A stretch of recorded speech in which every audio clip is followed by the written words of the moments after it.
আজি আমি নৱম শ্ৰেণীৰ ৰাজনীতি আৰু অৰ্থনীতি বিজ্ঞান নামৰ কিতাপটোৰ এটা পাঠৰ বিষয়ে আলোচনা কৰিম। তো তোমালোকে মনোযোগ সহকাৰে শুনিবা। ইয়াৰ মূল আলোচ্য বিষয়সমূহ হৈছে ৰাজনৈতিক দল কি আৰু কিয় প্ৰয়োজন, ভাৰতৰ ৰাজনৈতিক দলসমূহ কি কি। তো প্ৰথমত আমালোকে ভাৰতৰ ৰাজনৈতিক দল কি আৰু কিয় প্ৰয়োজন এই বিষয়ে অলপ জানি লওঁ। প্ৰকৃততে গণতান্ত্ৰিক দলৰ ধাৰণাই গুৰুত্ব লাভ কৰে গণতান্ত্ৰিক ধ্যান ধাৰণা জন্ম হোৱাৰ লগে লগে। পুৰণি কালত ৰাজতন্ত্ৰৰ ব্যৱস্থা আছিল একচুত্ৰী আৰু ৰজাৰ মুখৰ কথাই আছিল আইন। কিন্তু সময় পৰিৱৰ্তনৰ লগে লগে ৰাজতন্ত্ৰৰ অৱসান ঘটে আৰু গণতন্ত্ৰৰ বিকাশ হয়। গণতন্ত্ৰৰ ধাৰণা বিকাশৰ লগে লগে ৰাজনৈতিক দলেও আত্মপ্ৰকাশ কৰে। বৰ্তমান সময়ত ৰাজনৈতিক দল আৰু গণতন্ত্ৰ হৈছে এটা আন্তৰ পৰিপূৰক। এটা অবিহনে আনটো মূল্যহীন। পৃথিৱীৰ প্ৰত্যেকখন গণতান্ত্ৰিক ৰাষ্ট্ৰতেই ৰাজনৈতিক দল অথবা দলীয় প্ৰথাৰ ব্যৱস্থা আছে। বৰ্তমান সময়ত চীনকে ধৰি কেইবাখনো সাম্যবাদী ৰাষ্ট্ৰত একদলীয় ব্যৱস্থা অথবা এটা ৰাজনৈতিক দল আছে। ইয়াৰ উপৰিও ইংলেণ্ড, আমেৰিকা আদি দেশত দ্বিদলীয় ব্যৱস্থা আৰু ভাৰতবৰ্ষ, বাংলাদেশ, পাকিস্তান আদি দেশত বহুদলীয় ব্যৱস্থা আছে। তো ইয়াত কুৱেশ্যন আহিব পাৰে যে দ্বিদলীয় থকা দুখন দেশৰ নাম লিখা, তেতিয়া হ'ব কি ইংলেণ্ড আৰু আমেৰিকা।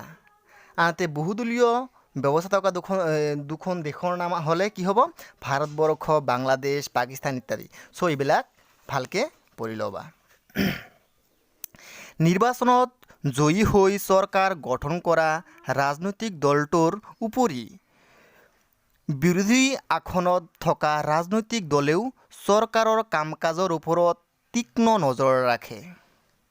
প্ৰয়োজন সাপেক্ষে গঠনমূলক সমালোচনাৰে চৰকাৰক উচিত পথত অগ্ৰসৰ হ'বলৈও আহ্বান জনায়।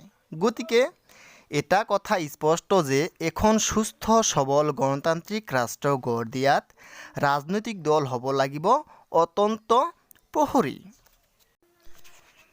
গতিকে দেখা যায় যে গণতান্ত্ৰিক দেশসমূহত ৰাজনৈতিক দলৰ ধাৰণা ৰাজনৈতিক দল থকাটো বিশেষ প্ৰয়োজন।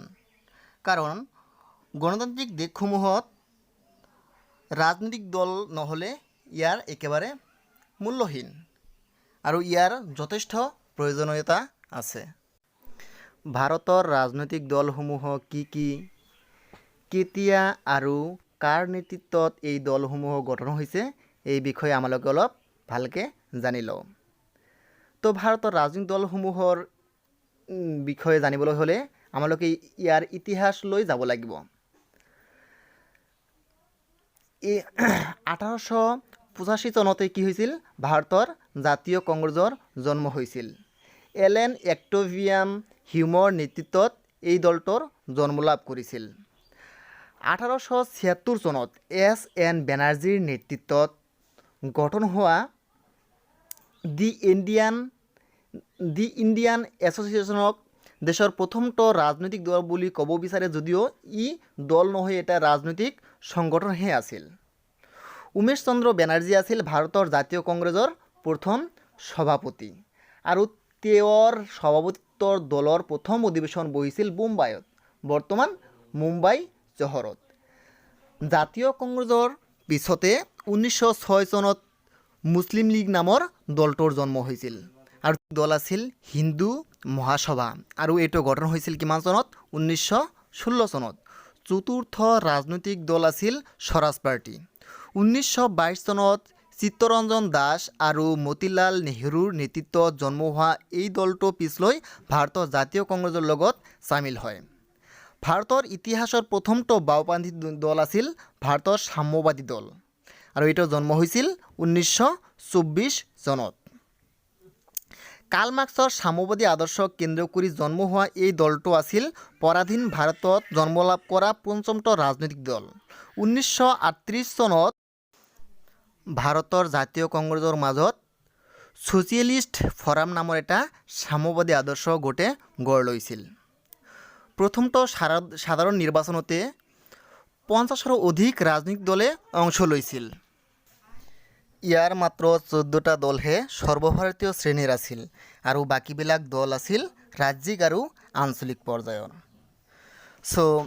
ভাৰতৰ ৰাজনৈতিক দলৰ বিষয়ে আমালোকে ভালকৈ জানি ল'লোঁ। তো ৰাজনৈতিক দলবিলাক কি, কেতিয়া জন্ম হৈছিল, কাৰ নেতৃত্বত হৈছিল, এইবিলাক ভালকৈ তোমালোকে পঢ়িবা। তোমালোকৰ কিবা প্ৰব্লেম থাকিলে মোৰ কমেণ্ট বক্সত কুৱেশ্যনবিলাক বা প্ৰব্লেমবিলাক জনাবা আৰু মই ইয়াৰ উত্তৰ দিবলৈ চেষ্টা কৰিম। এই চেনেলটো ছাবস্ক্ৰাইব কৰিব, লাইক আৰু শ্বেয়াৰ কৰি ল'ব। সদায় সদায় মই নতুন নতুন ভিডিঅ'বিলাক আপলোড দিম, তোমালোকে শুনিবা, বহুত উপকাৰত আহিব। বৰ্তমান যিহেতু স্কুল কলেজবিলাক বন্ধ হৈ আছে, গতিকে তোমালোকে ঘৰতে থাকা, সুস্থ থাকা আৰু কিতাপসমূহ পঢ়াৰ লগে লগে ভিডিঅ'বিলাক চাই যাবা। কিবা কুৱেশ্যন থাকিলে মোৰ কমেণ্ট বক্সত ক'বা, মই এনচাৰ দিবলৈ চেষ্টা কৰিম। ধন্যবাদ।